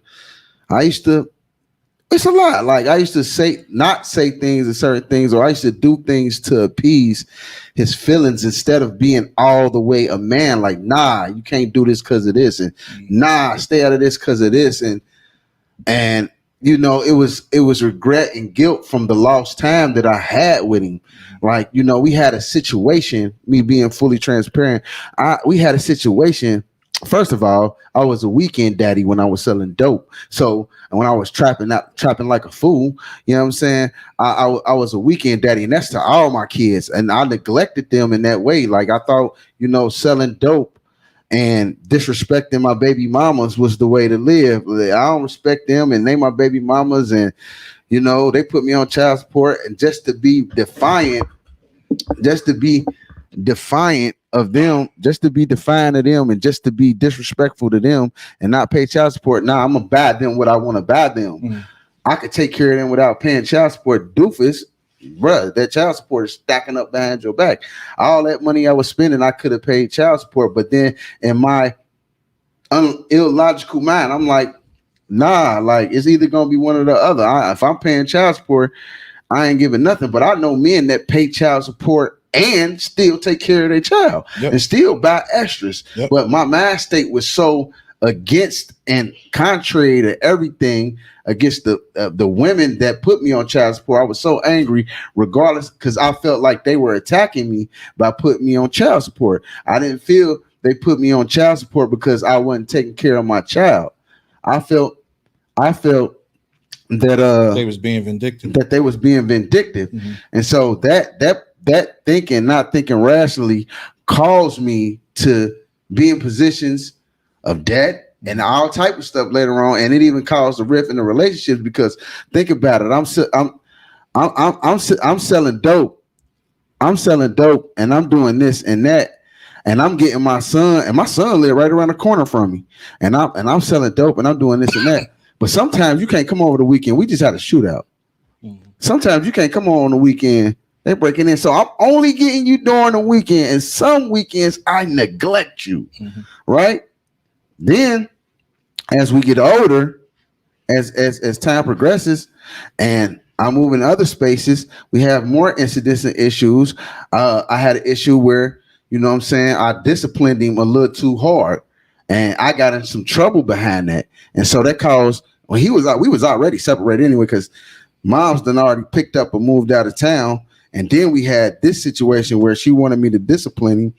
And instead of doing it, being thoughtful about and just talking to him, I resorted to laying my hands on him and the belt and all that. And, you know, it put him in a position, and his mama, where she said, "You hurt my son," and you know they put the police on me, and my son said he was really hurt. But after that, they were dealing with behavior issues, and you know I ain't gonna, they you know they like to medicate children, which I've always been totally against. Mm-hmm. And the thing was, the reason why I was even disciplining him in the first place is because he was having those behavior problems before then. But it was made to seem as, and it did just add to it. Because if you have somebody adding and always. This is what my mama used I to. think what you get into is a big part of what he was going through was because of a broken home, Right. and you're a big part of that. Yeah, and I'm a big part of that, and that's just it's deep. So now we broke off of that, and then I used to be talking to him on the phone. Still after that, because I wasn't even allowed to talk. I could go to jail for talking on the phone with him, but we used to sneak and get. I don't even know how I used to sneak and get these conversations with him, man. And I used to tell him like, man. And they used to be telling me how good he was in football. And I'm like, man, I'm going to get down there to them football games, man. But then my anger would be kindled. And I would think your anger kindled. My anger would be kindled. And I would be salty about the situation and feel like I was played on one end. And then I would think about, and my excuse and my reason for not making them football games would be, is that first of all, if I go down there, I ain't supposed to be a certain amount of feet from him, and second of all, the other set of parents, I'm not too kind, and I was wild then, so we're going to get into something, and I'm putting myself in a bad position if I go down there. But my mistake is I would tell him that I'm gonna try to make it down there to the game. I should have never said that. So now he got expectations. We talked about that years later. He was like, yeah, you ain't never. And I used to be telling, but it in your mind, once you've already, that don't matter to him, because all you did was tell him that you was coming to the game. Mm-hmm. But I literally by law couldn't come by the game, and it made sense for me not to go to those games because I'm not who I am now. Did you make your stream public? Yeah. Okay. I'm just asking. That's usually why people show up, like Facebook use. I know this, Alan, but yeah, my temperament was totally different. I mean, Rico was gonna bring me down there when I lived with Val. Remember, he's like, yeah, we can go down there. And I called it off. I'm like, yeah, maybe it is a bad idea. Yeah, it was a bad idea because I can't legally go down there and be around you. And we dealing with somebody who has something against me. So we dealing with somebody, if I go down there and they already against me, you never know if the police might show up to their game. Or otherwise. I think you was on paper too. So yeah, I was on paper. You weren't supposed to be out the state. You weren't supposed to be around him. So it's a whole bunch of. Yeah, I was on paper. Yeah. So I get down there, anything go wrong, I'm out of bounds. But, and I apologize to you for that, but I think I already did, man. Like, yeah, I shouldn't have told you I was coming. I knew I couldn't come for many circumstances, but that's another time stretch. Boom. You know, you still do that a lot. What? You tell people, I'm gonna call you every day. It's like, why you tell that person you call them every day? You know you ain't gonna call them every day. Yeah, it's a. I apologize for you. I really do. You made me feel the way by telling somebody you gonna call them every day. And I'm not gonna call you. So yeah, I really. I gotta pee. I'll be back. All right. I really think we touched some good ground today, son. I should have been at your graduation, amongst other things. I should have disciplined you better to be at them football games. I take responsibility for all that. So I love you, man. I love you too. I love you, brother. And I the things that I have to offer you these days, which purely comes from the Holy Spirit and God and what He's teaching me, I pray and I thank God for letting you receive those things as you venture off into this next part of your journey into manhood, because I don't want you ever to feel like a victim. I don't want you to live in victimhood. Like, this happened with me in my life, and this is why my life don't progress. And I also recommend, and I know you had to go through this a lot as a child, but it's different as an adult. I also say that one day we gonna have to go get a therapist. We gotta go get therapy. You have to get therapy for yourself by yourself, and we have to have family therapy. It's just something that is healthy and it's not unnormal. It's only unnormal to people who don't want to be fixed, mental health is everything. You know what I'm saying? So I love you. And, I just want you to know, man, you're a great man of God. And I've told you that the Holy Spirit told me this years ago, that You have a great purpose. You have a great setting. He has a table prepared for you, and you have to be ready to walk in that. So, like I said, we still got a lot of growth and a lot of things to move through. Pride is one thing that we both need to work on knocking down, chipping down. But I think we've been doing better. I think our relationship now is where we was trying to get to when we first got to the point of, when I first came back up here, we weren't even really talking. We was most of the time we was arguing, and now we don't argue. We talk to each other. I come to you for advice when at first I I not really, mean, it's always been that father son relationship until when you would stand with me and I started to be a monkey, and I was being trans. Is that the Scooby I know? No, sir, Bob. But yes, sir. But somebody just said that, Rick. Is that the Scooby I know? So, yeah, man, we still got growth and transition to do. I was just telling him. It's the new Scooby. I was just telling him, like, I pray and I'm thanking God for him being able to push through on his next journey and next mission he got in life. And I also proposed, and I told him, not even just a proposal, that we're gonna have to have family therapy. And he also should seek therapy outside of that for himself, because it's not normal to unnormal people. I'm trying to tell you that, man. Mental health is everything. Me and you behind the scenes know you deal and struggle with some things. And I said something to you the other. I went to counseling.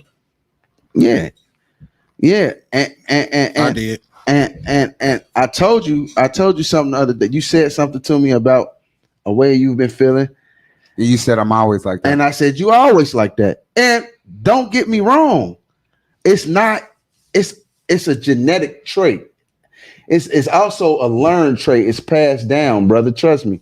And these are things that you gotta go sit down with somebody and talk about. Like, no matter where you're at, like, ain't no money in the world gonna take that away. This is a spiritual thing, and this is something that you need to get with God about. Amen. And somebody, a professional. Like, I can hand you $1 million right now. That's not gonna change the condition of what you only think that temporary until you done ran through the million for whatever reasons, or it don't matter, because it's just a mind state, man. I'm loving you enough to give you this information to tell you, like, bro, like, don't. Hey, I rather be getting help than out here going crazier than I'm supposed to and sinking deeper into the abyss. You know what I'm saying? You want to come up out of that, like, and take note of how many times a month or every month, how many times or every month you feel that way. Because I've been, like I said, I've been in a situation that, you're going through a situation right now. And I've been in that situation. I explained it to you, but I was in that situation, right? I never had that feeling. I never had that feeling that you tell me you got. I never had that. Like, I never felt, and I should have, because I had to. It was ugly. Like, you know what I'm saying? Why didn't you? I never did feel like that. Like, I had times when I felt down, but it wasn't depression or super stress. It was. But I know my son. I love my son. He's had I talk about my tumultuous life. He has a testimony probably even greater than mine's for the kingdom. And so, you know what I mean? I can understand where he might develop some of these things. They make you take medicine for how many years, and then your dad say you shouldn't do that, and you just cut it off. But these things, kind of already in your system, so it throw your balance off.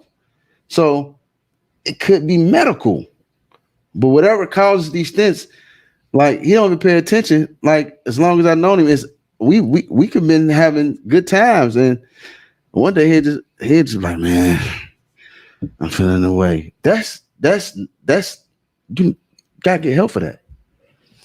And ain't nothing wrong with that. And guess what?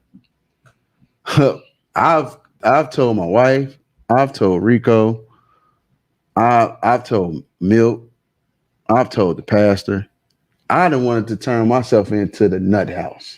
Oh yeah, few About two, times. 3 times, man. I'm about to go. I'm about to go. I'm going to the mental place. It's over. I can't. It's too much. It's going. And then I got a therapist. And then even when I had my therapist, she had to turn up a little bit on me because I told her like she's like, wait, hold on. I know where you can go if you really need to go. Do you think you're gonna hurt somebody? It's the first thing she asked me. And then we worked through it, and she just helped me, show me that God is good, and we worked through that. But man, just take that in consideration. Take that in consideration, man, and know that you love. Know that you love, man, and know that I do take on account that I was wrong. Holla at me.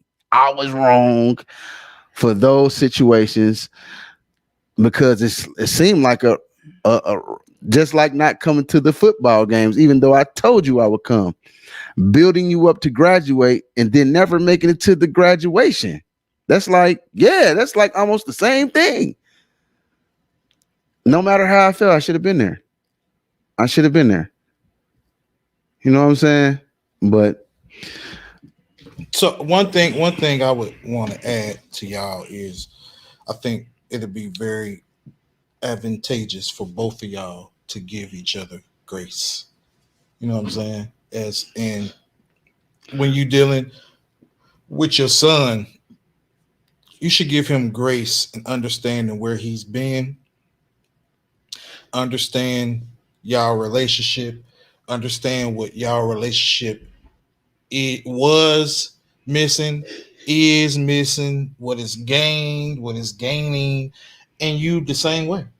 Because when you do that and you extend that grace, it's just like if you step back and you take a breath and you want to say something in response or you want to react, but you take that split second and breathe and let that grace sit in and be like, your whole response is different just in that split second, just in taking your time.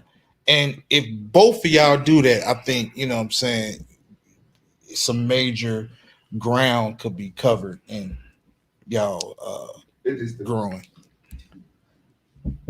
Go ahead. I was just gonna say Talk to Mike. Yeah, I was just gonna say it just depends. As of right now, as of right now, What, grace depends? No. What do you mean? What depends? On how we is. It's really like we gotta really try to do that if we gonna do it. Well, yeah, of course. Because one person can want to do it, then so it's really gotta be. We sit down and have a conversation about it. That's how most of everything works now. But nah, for grace, nah. See, you don't worry about his grace, and he don't worry about your grace. Mm-hmm.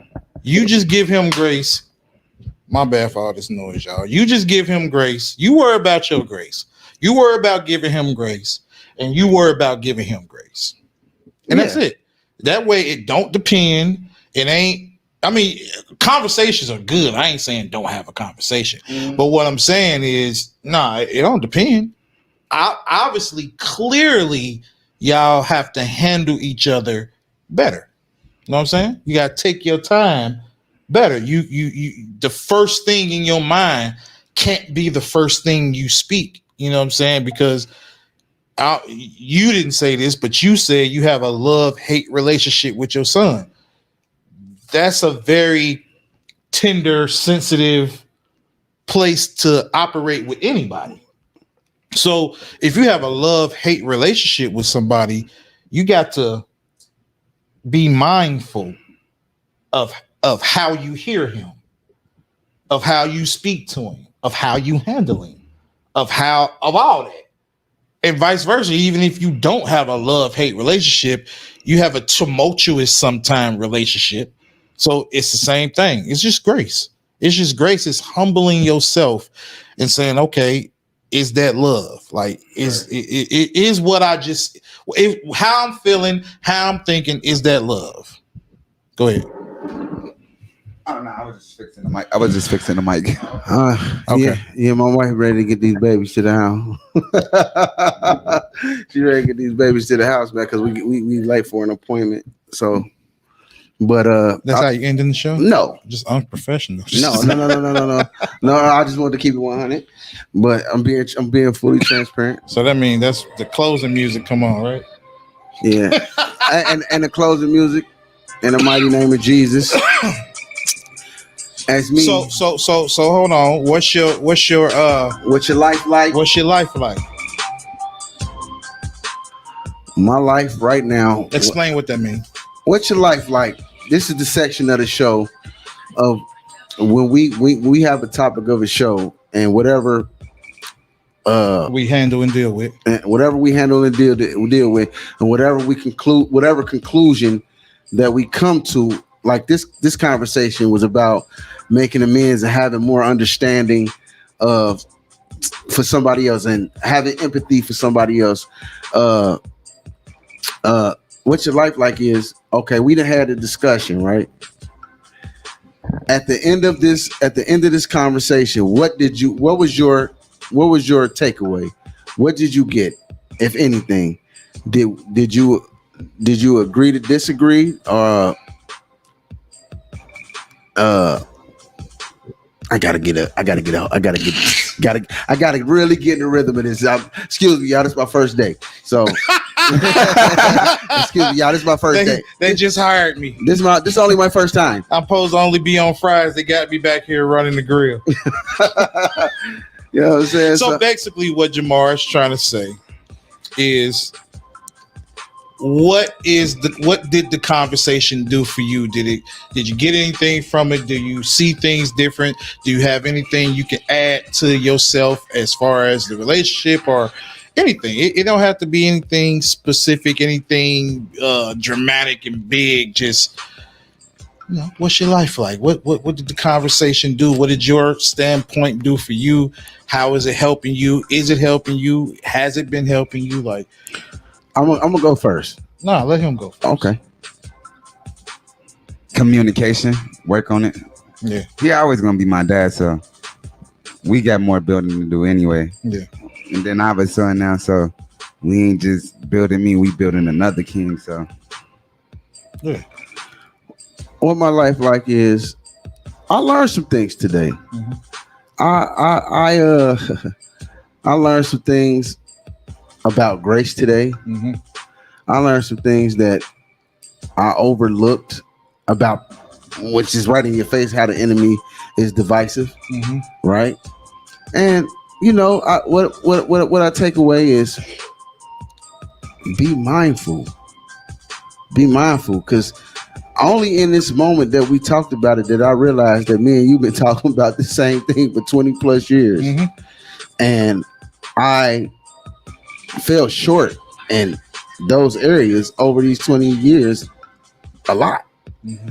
And so seeing that clearly helps me to be able to navigate further and also God, this is only confirming what God has been telling me since me and my son been rocking since we done ran into each other this last time, is grace. And God is working on me with that, having grace and, you know, being vulnerable. Mm-hmm.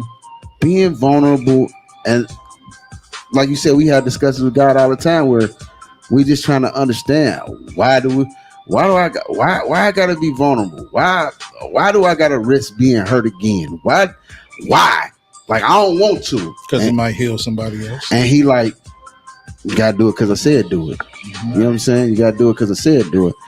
And you say, like remember I told you my wife socked me in my jaws? The same thing my wife socked me in the jaw with last week. Be that person you is while you pushing the rock. Amen. Be that brother you are while you pushing the rock when you at home, not just on camera, off camera. And I think God is moving me in that direction. I can really say and be honest and say it's happening.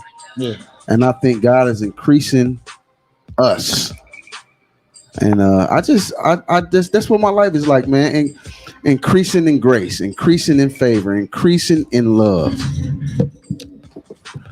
So yeah, that's what my life like. That's where I'm at with it. Amen. Amen. Thank you for tuning in to Push the Rock podcast. This is the first episode. If I ever made you feel some type of way, or you feel some type of way, holla at me.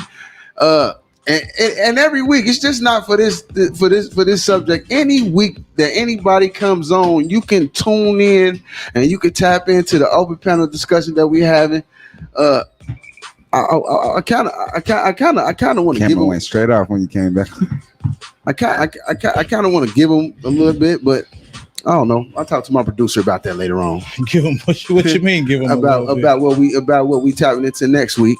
So sure, why not? You know what I'm saying? Next week, I think we're gonna have Juju Blessed on again. I believe so. Next week, we tapping into my title of the show. I used to be Quando Rondo. Yeah, he definitely asked me to come for this. I used to be Quando Rondo. It's about gang culture and identity. So I welcome all you. I welcome all y'all to tune in to that. Push the Rock podcast, pushing the revelation of Christ's kingdom. And you know, we come to do what Jesus do all the time: spread love. That's the blessed way. That's the Yahweh. You ain't even done. You all over the place. Nah, let me finish. Let me finish producing this thing. First off, shout out to Juju Blessed. Thank you for coming through, sir. You know what I'm saying? Thank you. Yeah, thanks. We love you, bro. You know what I'm saying? Your daddy ain't got no kind of decorum down around here. You know what I'm saying? Thank you for coming through. We love you. We appreciate you. We always rooting for you. I'm blessed for y'all having me here. Yes, sir. Yes, sir. Yes, sir. And Jamarr, tell them where they can find the squad. Hold on. First off, don't we got some we got something to invite the people to while you doing all this other stuff. Oh, Tripping. yeah. Tripping. We ain't forget that. Tripping. So the purpose, what's the point? The purpose and the focal point of the show is always God. Yeah. And you know, you might have just seen this conversation. Everybody on this panel is saved. Everybody talking right now believes in God. If you felt something tugging the spirit, if you just see, I know some of y'all watching me. I just seen somebody comment. Is that the Scoob I know? Right? Yeah, you know me, but this is the new me. So if that's tugging at you and you want some of that, bro, you know what I'm saying? You saying, "Dad, he done changed like that." That's what he on now. That's because I received such a great salvation, and God don't care about what gang, what denomination, what you're going through right now. What you're going through right now. He wants you to. He wishes that all come to the kingdom and none perish. So if you heard something tugging at you, that's your spirit. That's the Holy Spirit telling you to come home. This is a call to salvation. Romans 10, chapter 10, verses 8 through 11. But what does it say? The word is near you and in your mouth and in your heart. That is the word of faith that we proclaim. Because if you confess with your mouth that Jesus is Lord and believe in your heart that God raised him from the dead, you will be saved. For with the heart one believes and is justified, and with the mouth one confesses and is saved. For scripture says, everyone who believes in him will not be put to shame. So, in saying that, I want to tell you, God loves you and he's calling you. And if you seeing, and it's just a little piece of my life, this ain't even this just the beginning. This only the first episode. Mm-hmm. But if you've seen enough today to say, man, I know God changed that guy. I know him personally. And I believe he's sincere. I want what he got, and I believe what he believes in is true because I know him. Simply say these words: God, I believe that your son died on the cross and bled for me. I don't know all the details, but I believe because I know. And I confess with my mouth and I believe in my heart that you are the Savior. And if you said anything like this and say a prayer like this, Welcome to the kingdom. Welcome to Life Raw. Welcome to Life Raw. We love you, God. Amen. In the name of Christ Jesus. And we can't forget, we want you to love. First Thessalonians 5:15-19. This is serious. We don't have a lot of time. We don't have no time to play. So 15. See that no one repays evil for evil, but always seek to do good to one another and to everyone.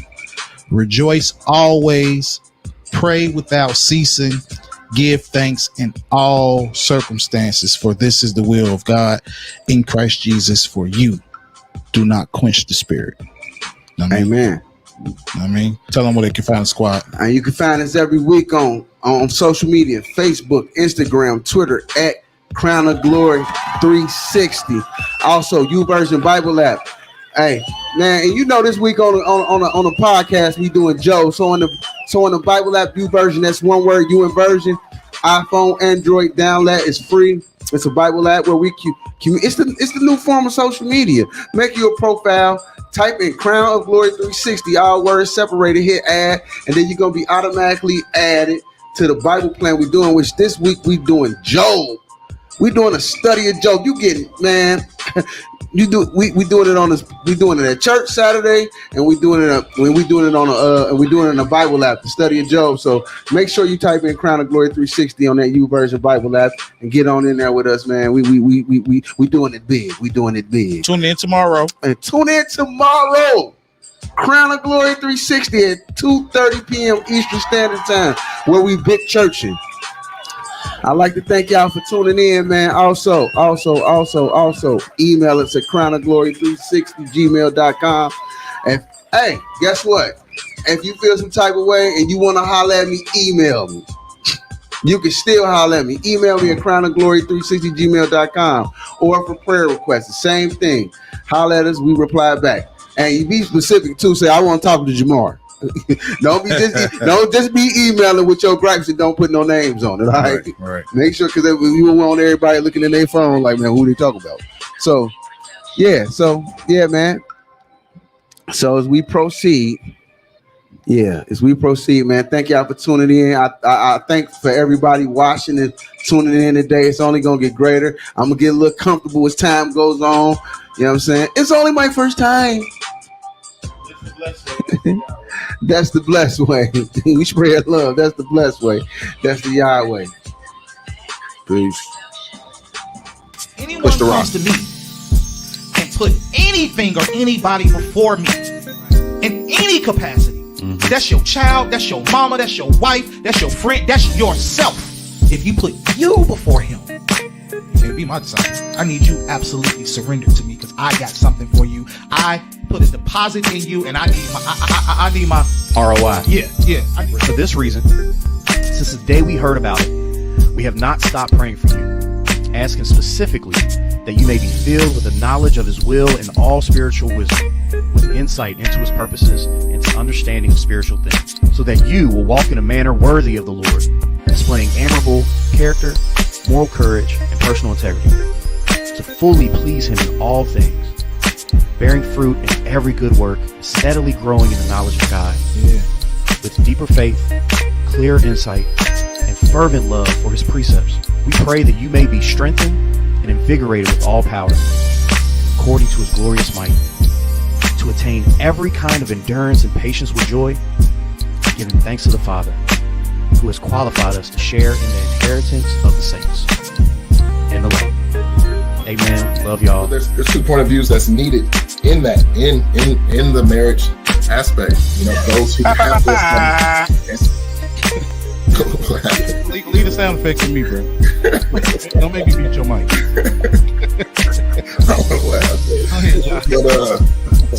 But yeah, with those 2 point of views, man, before you get married, it's important that you set a foundation, and there has to be a foundation of will. Well, we just trust in you, and we thank you. And no matter what situations, no matter what it looks like, what it may feel like, your word stands taller than everything. So we just want to just give you praise, thank you, and give you honor and glory, knowing that your promises are indeed 100%, 1 billion%, 1 trillion% true indeed. And we thank you, Lord, in the name of Jesus. Amen.